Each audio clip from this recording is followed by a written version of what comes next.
Hello friends, welcome to the success Kendra. दोस्तों, आज की इस वीडियो में हम लोग बिहार फॉरेस्टर यानी कि बिहार वन्यपाल 2020 के लिए फिजिक्स का पार्ट 2 कवर करेंगे। दोस्तों, इससे पहले हमने पार्ट 1 कवर किया था, तो अगर आप लोगों ने नहीं देखा है तो देख लीजिएगा। लिंक मैंने डिस्क्रिप्शन में दे दिया है। चैनल पर पहली बार आए हैं तो सब्सक्राइब करके बेल आइकन को प्रेस कर लीजिए, ताकि जब भी कोई वीडियो अपलोड किया जाए बिहार फॉरेस्टर से संबंधित, उसका नोटिफिकेशन सबसे पहले आपके पास पहुंच जाए। तो चलिए फ्रेंड्स, बिना देरी किए आज का सेशन स्टार्ट करते हैं। वीडियो पसंद आएगी तो इसे लाइक और शेयर जरूर कर दीजिएगा। फ्रेंड्स, पहला प्रश्न देखिए कि एक पारसेक तारों संबंधी दूरियां मापने का मात्रक बराबर है। तो सबसे पहले आप जानिए कि पारसेक है क्या। ठीक है, तो देखिए, पारसेक का प्रयोग लंबी खगोलीय दूरी को व्यक्त करने में किया जाता है। और ऑप्शन में देखिएगा, आपसे सारा ऑप्शन प्रकाश वर्ष में पूछा गया है, यानी कि आपसे पूछा जा रहा है कि एक पारसेक में कितना प्रकाश वर्ष होता है। तो ध्यान रखना है, एक पारसेक में 3.26 प्रकाश वर्ष होता है, यानी कि लाइट ईयर होता है। क्लियर, ध्यान रखना है आपको। उसके बाद अगर पूछा जाए कि एक पारसेक में कितना मीटर होता है, अगर मीटर में पूछ लिया जाए तो एक पारसेक में 3 गुना 10 के पावर 16 मीटर होता है। ये भी आपको ध्यान रखना है। क्लियर है फ्रेंड्स। प्रकाश वर्ष पूछा जाता है कि एक प्रकाश वर्ष में कितना मीटर होता है, तो एक प्रकाश वर्ष में कितना मीटर होता है, 9.46। यहाँ मैं लिख देता हूँ 9.46 गुना 10 के पावर 15 मीटर। तो सबको ध्यान रखिएगा, एक पारसेक में कितना प्रकाश वर्ष, 3.26, यानी कि यहाँ लगभग में है, सही है। 3.25 भी सही है इसका। उसके बाद मीटर में पूछा जाए तो एक पारसेक में 3 गुना 10 के पावर 16 मीटर। एक प्रकाश वर्ष पूछा जाए तो 9.46 गुना 10 के पावर 15 मीटर। चलिए अगला क्वेश्चन देखते हैं। नेक्स्ट क्वेश्चन है कि चालक की वैद्युत प्रतिरोधकता की इकाई है। तो देखिए, वैद्युत प्रतिरोधकता है क्या। इसको आप प्रतिरोध मत समझिए, बहुत लोग जो है ओम लगा देंगे आंसर, लेकिन ये गलत है। ध्यान से सुन लीजिए कि किसी पदार्थ की वैद्युत प्रतिरोधकता, जिसको कि इलेक्ट्रिक रजिस्टिविटी कहा जाता है, से उस पदार्थ का विद्युत धारा के प्रवाह का विरोध करने की क्षमता का पता चलता है। और आप सभी को पता होगा कि वैद्युत प्रतिरोधकता बराबर होता है R इंटू ए के पावर A/L होता है। यहाँ A जो है अनुप्रस्थ काट का क्षेत्रफल है और L जो है लंबाई है। क्षेत्रफल अगर बढ़ाया जाता है तो प्रतिरोधकता भी बढ़ता है। क्यों? क्योंकि डायरेक्टली इसके प्रोपोर्शनल है। लंबाई बढ़ाया जाता है तो प्रतिरोधकता घटता है। क्लियर है। अब देखिए, यहाँ से हम लोग यूनिट निकाल सकते हैं। अभी मैंने क्या लिखा था कि प्रतिरोधकता बराबर होता है R इंटू A/L। अब देखिए, R जो है ये रेजिस्टेंस है, इसका क्या हो जाएगा फ्रेंड्स, ओम होता है, आप सभी को पता है। एरिया का क्या होता है, मीटर स्क्वायर होता है। और लेंथ का क्या होता है, मीटर होता है। तो देखिए, 1 मीटर से 1 मीटर चला जाएगा, कट जाएगा, तो बच कितना गया, ओम मीटर बच गया। यहीं बच गया ना, ओम मीटर ही इसका यूनिट होता है। देखिए, ऑप्शन में मीटर छूटा हुआ है, तो जहाँ ओम मीटर दिख जाए यहीं इसका ऑप्शन हो जाएगा। तो ओम मीटर इसका ऑप्शन डी, अगर यहाँ मीटर लगाते तो ऑप्शन डी सही आंसर हो जाएगा। अन्यथा इसमें कोई भी ऑप्शन में सही आंसर नहीं दिया हुआ है।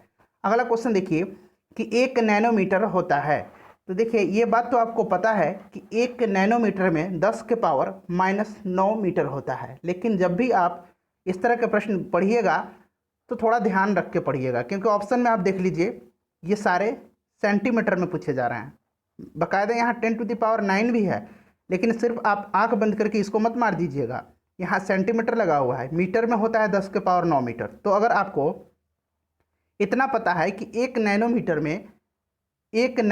में 10 के पावर -9 मीटर होता है, तो आपको सेंटीमीटर में बदलना तो आ ही जाएगा। 100 से मल्टीप्लाई कर दीजिए, ये नीचे है 9, तभी तो ऊपर गया है तो माइनस हुआ है। तो ऊपर 2 माइनस है, 2 जीरो है, और नीचे 2 जीरो जब काट दीजिएगा तो ये कितना बच जाएगा, 10⁻⁻7 सेंटीमीटर, यानी कि option number B correct answer इसका हो जाएगा।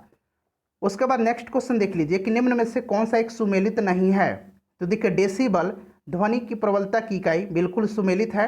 अश्व शक्ति शक्ति की इकाई ये भी सही है। समुद्री मील नौचालन से दूरी की इकाई ये भी सही है। सेल्सियस उष्मा की इकाई ये भाई गलत है। सेल्सियस जो है उष्मा की नहीं, ताप की इकाई है, ये भी आप लोग ध्यान रखिएगा। और ताप का SI यूनिट जो है केल्विन है, सेल्सियस नहीं है, इस बात को भी ध्यान रखना है। चलिए, तो सही आंसर ऑप्शन डी हो जाएगा।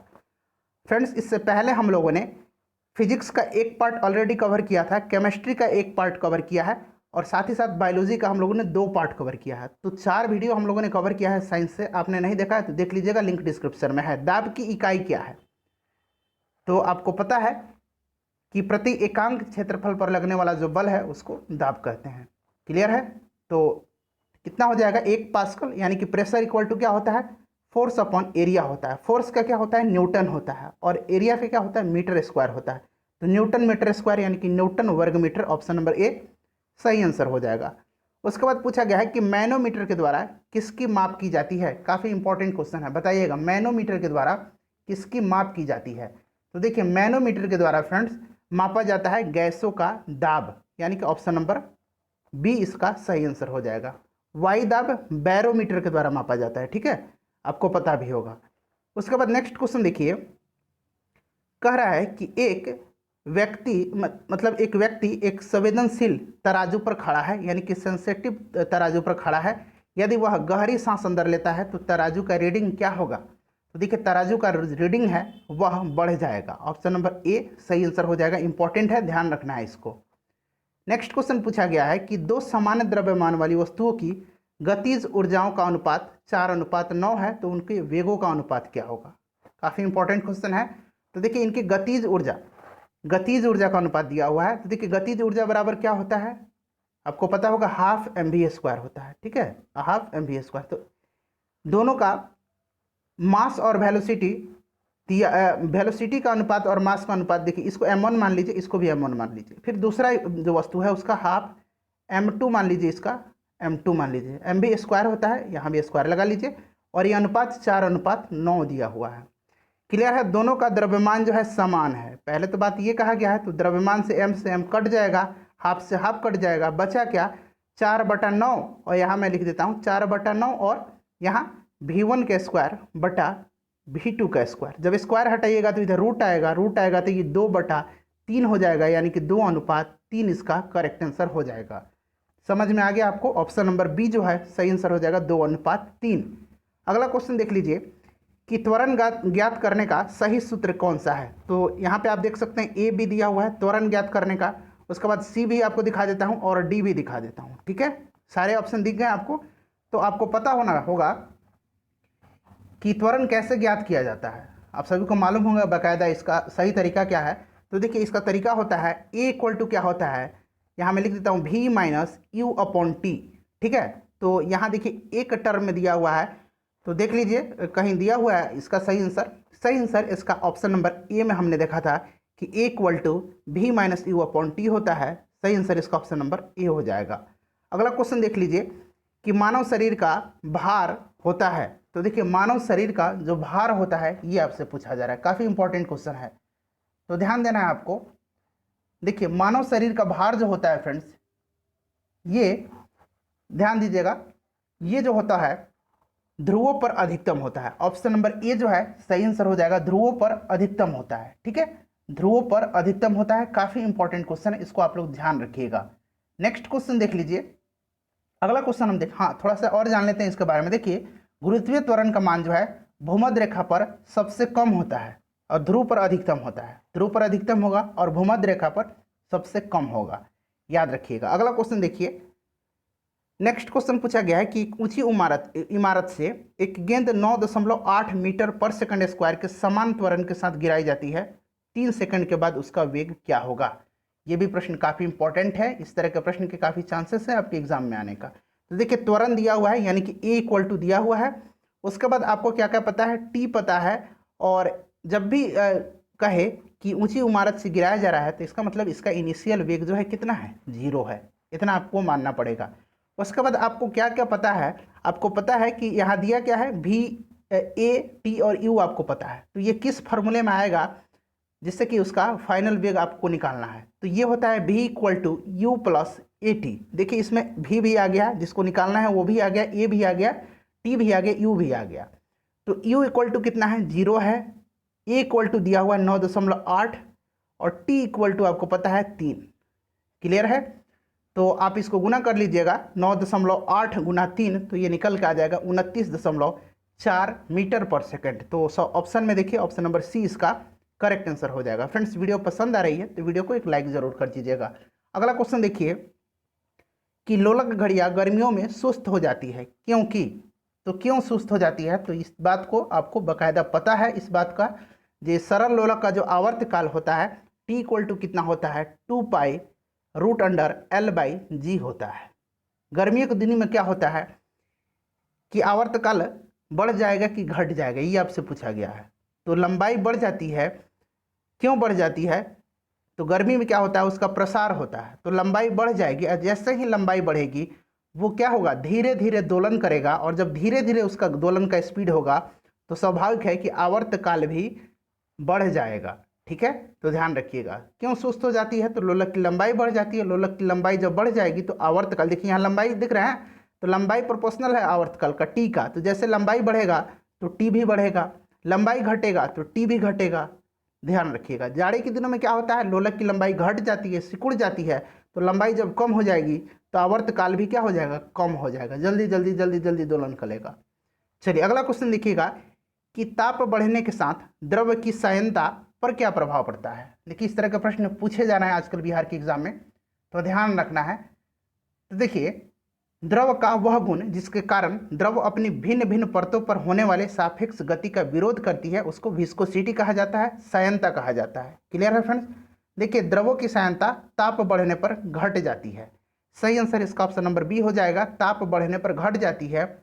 इंपॉर्टेंट है, ध्यान रखना आपको। अगला क्वेश्चन देखिए कि जल का अधिकतम घनत्व होता है, तो आप सभी को पता है जल का अधिकतम घनत्व और न्यूनतम आयतन ये दोनों जो होता है 4 डिग्री सेल्सियस पर होता है, लेकिन आपको देख रहे हैं सेल्सियस नहीं है ऑप्शन में, केल्विन पैमाने पर आपसे पूछा जा रहा है। तो इसका तरीका आपको पता होगा, जब भी केल्विन में बदलना है तो C+273 करना होता है। C आपको पता है 4 है, इसमें 273 जोड़ दीजिए तो ये 277 केल्विन आपका निकल के आ जाएगा। तो देखिए 277 केल्विन कहाँ है, ऑप्शन नंबर बी में है। क्लियर है। चलिए नेक्स्ट क्वेश्चन देखिए।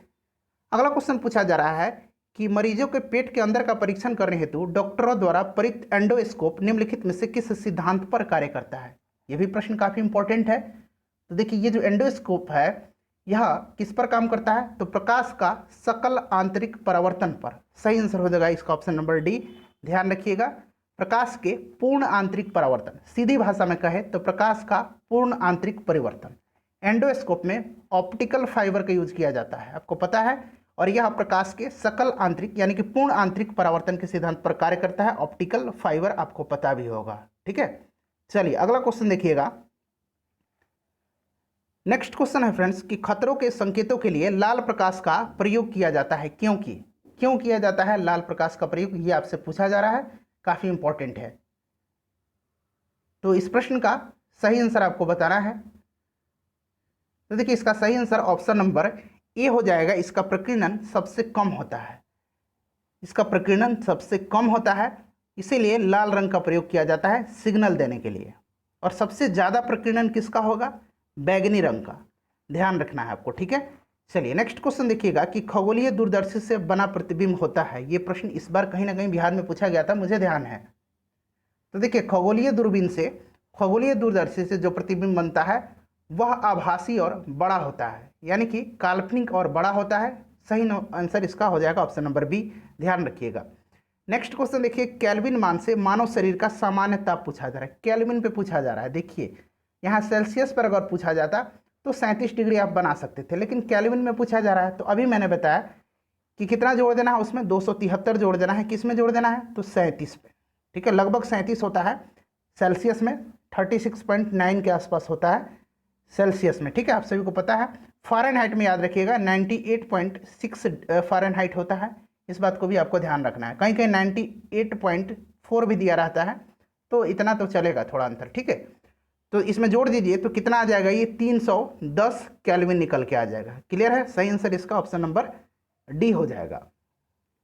उसके बाद देखिए ये भी प्रश्न शायद कहीं ना कहीं पूछा गया है अभी हाल ही में, शायद बिहार ESI या फिर बिहार SI या फिर बिहार फॉरेस्ट गार्ड में, कि जल युक्त गिलास में तैरता हुआ बर्फ का टुकड़ा जब पिघलता है तो पानी का स्तर, आपको याद है तो आप लोग बताइएगा कि किस एग्जाम में पूछा गया है। तो पानी के स्तर पर कोई भी प्रभाव नहीं पड़ता है, ध्यान रखना है, पानी के स्तर पर कोई भी प्रभाव नहीं पड़ता है, ज्यों का त्यों पानी का स्तर रहता है, यानी कि ऑप्शन नंबर सी इसका सही आंसर हो जाएगा, वहीं रहेगा। उसके बाद देखिए पूछा गया है कि CT स्कैन करने में प्रयोग में लाई जाती है, तो CT स्कैन में प्रयोग में एक्सरे का यूज किया जाता है। ऑप्शन नंबर डी सही आंसर हो जाएगा, एक्सरे का यूज। सीटी स्कैन, जिसको कि सीटी स्कैन का, सीटी का फुल फॉर्म क्या होता है? CT scan. तो ये सीटी का फुल फॉर्म कभी कभी पूछा जाता है। तो कंप्यूटेड टोमोग्राफी, यहाँ मैं लिख देता हूँ कंप्यूटेड, तो आपको याद रहेगा टोमोग्राफी, याद रखिएगा, ठीक है। यहाँ लिख देता हूँ कंप्यूटेड, कंप्यूटेड, ठीक है। टोमोग्राफी इसका फुल फॉर्म होता है और इसमें एक्सरे का यूज किया जाता है। एक्सरे की खोज किसने किया था? जरा आप लोग कमेंट करके बता दीजिए कि एक्सरे को खोजा किसने था। उसके बाद देखिए मोस्ट इंपॉर्टेंट क्वेश्चन आ गया कि मनुष्य की श्रव्यता की सीमा क्या है? मनुष्य की कान जो सुन सकती है उस आवाज़ की सीमा क्या है, उस ध्वनि की सीमा क्या है? तो आपको पता है कि इसकी सीमा कितनी है, बताइए जल्दी। 20 हर्ट्ज से लेकर के 20,000 हर्ट्ज। अब देखिए 20,000 हर्ट्ज को हम 20 हर्ट्ज भी लिख सकते हैं, किलो हर्ट्ज भी लिख सकते हैं, ठीक है। तो कहीं कहीं 20 हर्ट्ज से लेकर के सीधे लिखा रहेगा 20 किलो हर्ट्ज, तो बात वही है 20 किलो हर्ट्ज लिखा जाए या फिर 20,000 हर्ट्ज लिख दिया जाए, तो एक ही बात है। ऑप्शन नंबर ए इसका सही आंसर हो जाएगा। क्लियर है फ्रेंड्स? और ध्यान रखिएगा इससे अधिक की जो ध्वनि है 20 किलो हर्ट्ज से लेकर के, उसको कहा जाता है पराश्रव्य, ठीक है। और ये हमारी कान नहीं सुन सकती हैं, कुत्ते, चमगादड़, बिल्ली, ये जो हैं इसकी आवाज़ सुन पाते हैं। उसके बाद 20 हर्ट्ज से लेकर के जो नीचे की ध्वनि है वो भी हमारी कान नहीं सुन पाएगी। क्यों? क्योंकि वो ऑडिबल है ही नहीं हमारे लिए, तो उनको कहा जाता है अवश्रव्य तरंग, ठीक है। अवश्रव्य तरंग उनको कहा जाता है। नेक्स्ट क्वेश्चन देखिए कि 100 वाट का बिजली का बल्ब 10 घंटे जलता है तो 5 रुपये प्रति यूनिट की दर से विद्युत खर्च होगा। काफ़ी आसान प्रश्न। जब भी इस तरह का प्रश्न पूछा जाए तो आपको कुछ नहीं करना है, जितना कुछ दिया हुआ है ना सबको ऊपर क्या कीजिए, गुना कर दीजिए। यहीं दिया हो ना उसको 1000 से आपको भाग दे देना है। देखिए 100 भी लिख दिया मैंने, 10 भी लिख दिया और 5 भी लिख दिया, 100, 10, 5। अब देखिए 1 2 3, 1 2 3 कट गया, कितना आ गया? 5 रुपया आ जाएगा। सही आंसर ऑप्शन नंबर ए। कितना बनेगा? 5 रुपया। ये एक दिन का पूछा गया, अगर 30 दिन पूछा जाता तो आप ऊपर में 30 फिर गुना कर देते। क्लियर है? चलिए अगला क्वेश्चन देख लीजिए कि फ्यूज में प्रयुक्त होने वाला तार की विशेषता है। फ्यूज में जो तार प्रयुक्त किया जाता है देखिए वो काफ़ी पतला होता है, इस बात का भी आपको ध्यान रखना है, और उच्च प्रतिरोध का होता है और निम्न गलनांक का होता है। अगर गलनांक उसका ज़्यादा रहेगा तो फिर तो वो गलेगा ही नहीं, इसीलिए कम गलनांक होता है और उच्च प्रतिरोध होता है। तो सही आंसर इसका ऑप्शन नंबर सी हो जाएगा। ध्यान रखना आपको, काफ़ी इंपॉर्टेंट क्वेश्चन है, ठीक है। चलिए अगला क्वेश्चन देख लीजिए। नेक्स्ट क्वेश्चन पूछा गया है कि प्रत्यावर्ती विद्युत धारा को डिस्ट विद्युत धारा में परिवर्तित किया जा सकता है। तो आप सभी को पता है किसके द्वारा? रेक्टिफायर का यूज किया जाता है अल्टरनेटिव करंट से डायरेक्ट करंट में बदलने का, ठीक है। नेक्स्ट क्वेश्चन देख लीजिए कि निम्न विकिरण प्रकारों में से किसमें सर्वाधिक ऊर्जा होती है? यह भी प्रश्न काफ़ी इंपॉर्टेंट है। तो किसमें सर्वाधिक ऊर्जा होती है फ्रेंड्स, आपको ध्यान रखना है। तो सर्वाधिक ऊर्जा होती है एक्सरे में, ध्यान रखिएगा, सबसे ज़्यादा होती है एक्सरे में। मैं यहाँ लिख देता हूँ, सही आंसर इसका एक्सरे हो जाएगा। सबसे ज़्यादा एक्सरे में होगी, 1 नंबर दे देता हूँ। उसके बाद दृश्य किरण में होगा, 2 नंबर दे देता हूँ। उसके बाद इंफ्रारेड में होगा, 3 यहाँ लिख देता हूँ, ठीक है। ध्यान रखिएगा, तो ये क्रम 1 2 3 आप जरूर याद रखिएगा। चलिए अगला क्वेश्चन देखिए कि प्रकाश वोल्टीय सेल होते हैं। प्रकाश वोल्टीय जो सेल है ये क्या होता है भाई, ये आपसे पूछा गया है। तो सौर सेल या इसको प्रकाश वोल्टीय सेल, 2 तरीकों से फोटोवोल्टिक कहा जाता है। फोटोवोल्टिक कहा जाता है इंग्लिश में। एक विद्युतीय उपकरण है जो कि प्रकाश वोल्टीय प्रभाव द्वारा प्रकाश ऊर्जा को सीधे विद्युत ऊर्जा में बदल देता है। सही आंसर इसका हो जाएगा सौर cell. Option number A correct answer इसका हो जाएगा सौर सेल, ठीक है। चलिए अगला क्वेश्चन देखिए कि न्यूक्लियर बम बनाने के लिए निम्न में से किसका प्रयोग किया जाता है? न्यूक्लियर बम बनाने के लिए किसका प्रयोग किया जाता है? तो यूरेनियम का प्रयोग किया जाता है। आप सभी को पता होगा किसका प्रयोग किया जाता है, यूरेनियम का प्रयोग किया जाता है, ठीक है फ्रेंड्स, ध्यान रखिएगा। अगला क्वेश्चन देख लीजिए कि निम्नलिखित में से कौन सा यूरेनियम समस्थानिक परमाणु ऊर्जा संयंत्र में बिजली उत्पादन में इस्तेमाल किया जाता है? इंपॉर्टेंट क्वेश्चन है। तो यूरेनियम 235 ध्यान रखिएगा, ठीक है। ऑप्शन नंबर सी सही आंसर होगा। उसके बाद देख लीजिए कि नाभिकीय रिएक्टर में निम्नलिखित में से किसे मंदक के रूप में प्रयोग किया जाता है? तो आप सभी को पता है मंदक के रूप में भारी जल D2O का इस्तेमाल किया जाता है। उसके बाद इसका आंसर आपको देना है कमेंट में कि सूर्य से उत्पन्न ऊर्जा का स्रोत क्या है? नाभिकीय विखंडन है, नाभिकीय संलयन है, सेरेनको प्रभाव है या फिर प्रकाश विद्युत प्रभाव है? इसका आंसर आप लोग कमेंट करके बताइएगा। फ्रेंड्स मुझे उम्मीद है कि वीडियो आपको पसंद आई होगी, तो प्लीज़ फ्रेंड्स चैनल को सब्सक्राइब जरूर कर लीजिएगा, क्योंकि आगामी सारे एग्जाम्स जो हैं बिहार में होने वाले सबका प्रिपरेशन कराया जा रहा है, इससे काफ़ी आपको बेनिफिट होगा। और बेल आइकन को जरूर भी दबा लीजिएगा। मिलते हैं नेक्स्ट वीडियो में। Thanks for watching.